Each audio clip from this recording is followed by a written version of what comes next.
ఇక electronic voting మిషన్లపై వస్తున్న విమర్శలకు కౌంటర్ ఇచ్చారు chief election commissioner Sunil Arora. దేశంలో 2 దశాబ్దాలుగా ఈవీఎంలు వాడుతున్నామని ఎక్కడా తప్పులు జరిగినట్టు రుజువు కాలేదన్నారు. అయినా ఈవీఎంలను ఫుట్బాల్ లాగా మార్చేశారన్నారు.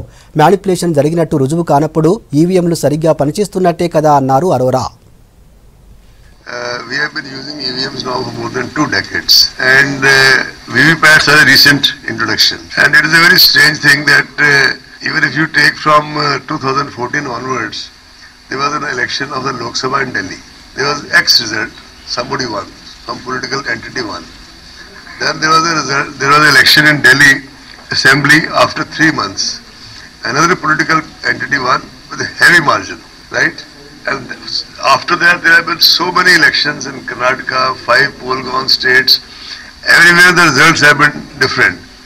We have made EVM into some kind of a, I'm sorry to say,